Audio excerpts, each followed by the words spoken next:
विष्णवे हिरण्यवर्णाय हिरण्यरूपाय हिरण्यपतये अम्बिकापतये उमापतये पशुपतये नमो नमः।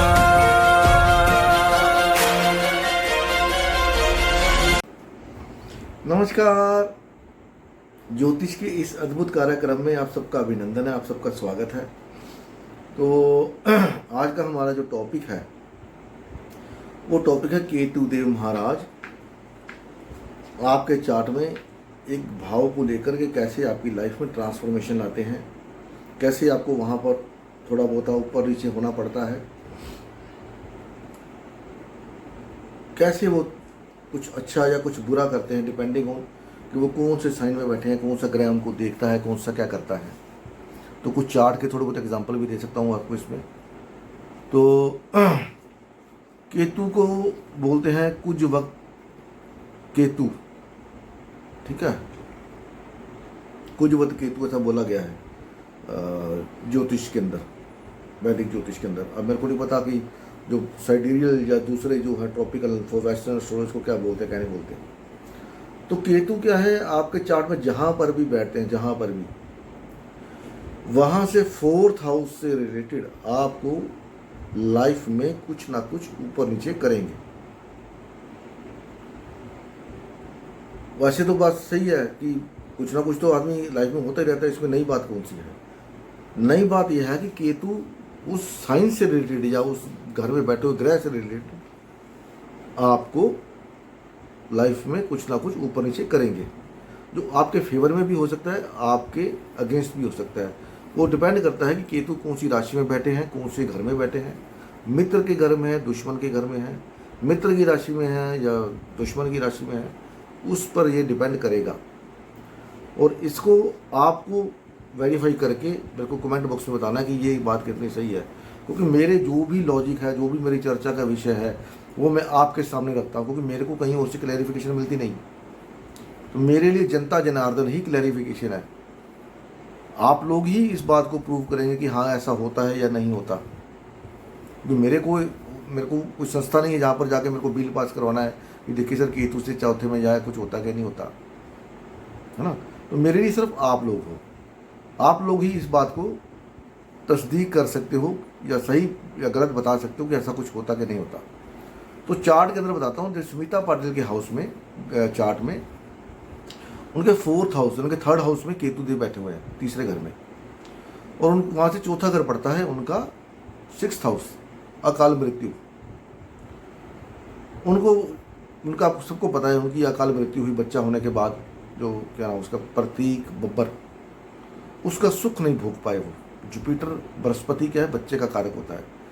तो बच्चा तो पैदा हो गया लेकिन उसका सुख नहीं भोग पाए।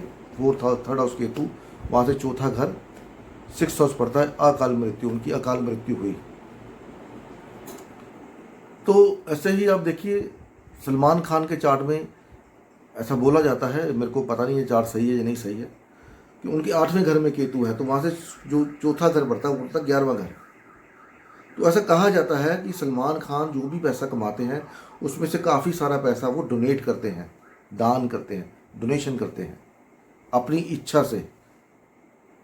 तो 4th हाउस उनका जो मतलब गेन का हाउस है, इच्छाओं का हाउस है। उनकी शादी नहीं हुई लेकिन 5th हाउस क्या है, 11वां हाउस क्या है, जयाधि, वहाँ से भी आपका स्पाउस देखा जाता है, आपका पति या पति देखा जाता है।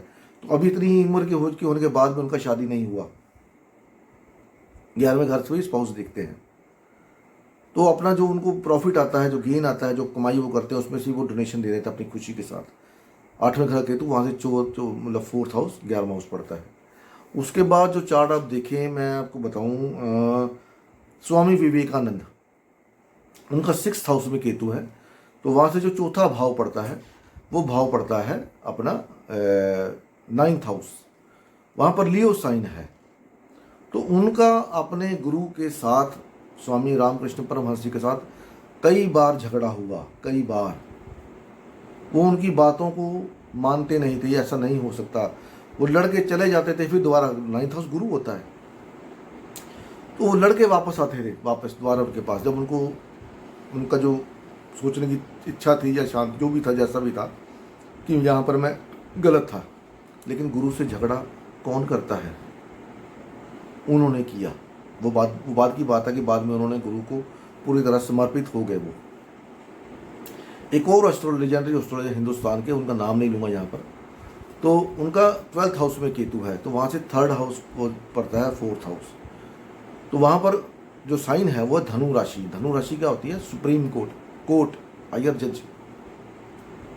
तो वहाँ पर शनिदेव बैठे हुए हैं, तो उन्होंने ज्योतिष को प्रूव करने के लिए जज के सामने पेश हुए, जबकि ऐसी कोई प्रावधान नहीं है, ज्योतिष हिंदुस्तान का है, लेकिन वो जज के सामने पेश हुए और उसको प्रूव किया कि ज्योतिष सही है।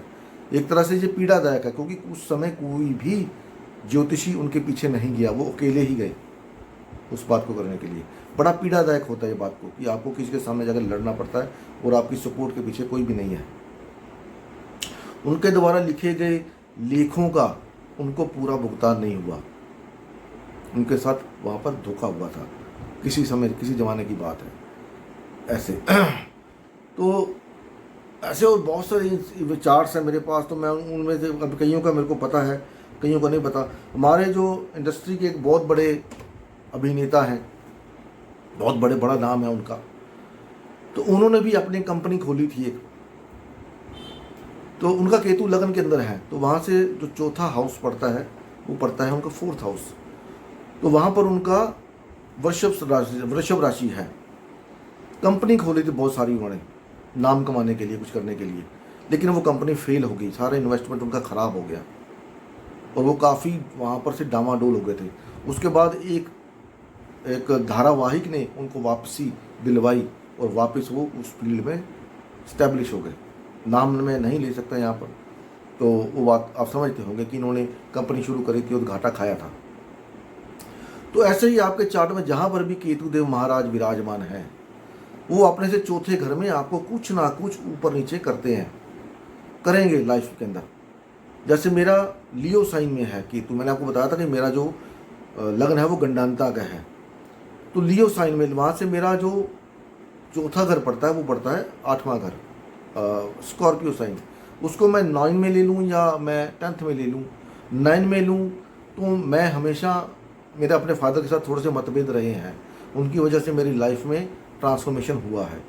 काम को ले लूँ अगर फिर 4th 7th हाउस में लेता हूँ तो मेरा काम हमेशा गड़बड़ रहा है, ऊपर नीचे होता ही रहा है, कभी भी काम में स्टेबिलिटी नहीं आई मेरे काम के अंदर। अभी मैं ज्योतिष करता हूँ तो आप देखिए मैं कैसी बातें करता हूँ जो बिल्कुल ही दूसरे जो बड़े एस्ट्रोलॉजर जो ज्योतिषी हैं बताते हैं उसके बिल्कुल उलट है। आपको उसके लॉजिक देता हूँ, साथ में कुछ अच्छा करने की कोशिश करता हूँ। 8वां घर अकल्ट, रिसर्च, तो इस तरह से आपके चार्ट में आप देख सकते हैं जहाँ पर भी केतु देव विराजमान है, वहाँ से जो 4थे घर में कोई प्लैनेट बैठा होगा तो उसके रिलेटेड, उससे संबंधित कोई ना कोई आपको दिक्कत कर सकते हैं या कई होगी। ये जरूरी नहीं है कि वो आपको हर बार करेंगे, मतलब पूरी लाइफ ही करेंगे। कोई एक मौका ऐसा आएगा जहाँ से आपकी लाइफ में बदलाव आएगा, ऐसा भी हो सकता है। कोई छोटे इवेंट देंगे तो वो आपको लगातार देते हुए चलेंगे, कोई बड़ा इवेंट जब देंगे, कोई लाइफ में एक बड़ा इवेंट दे देंगे तो वहाँ से आपकी लाइफ चेंज हो जाएगी। तो हो सकता है उसके बाद आपको इवेंट वो ना दें, उसके बाद वो ऐसा कुछ ना करें, है ना। तो वो आप देख सकते हैं आपके चार्ट के अंदर। इसकी जो क्लैरिफिकेशन, जो तस्दीक है वो आपको करनी है। आप बता सकते हैं कि ऐसा है या नहीं है, क्योंकि मेरी अदालत आप लोग हो, आपकी अदालत, क्या बोलते हैं वो रजत शर्मा का जो प्रोग्राम है, आपकी अदालत। तो मैं आपकी अदालत में हाजिर हूँ, फैसला आपके हाथ में है, निर्णय आपको करना है। अब क्या निर्णय आता है ये जनता जनार्दन के हाथ में है। तो मिलते हैं अगली वीडियो में, तब तक के लिए नमस्कार। भगवान आप सबका भला करे। ओम नमः शिवाय। जय माता दी।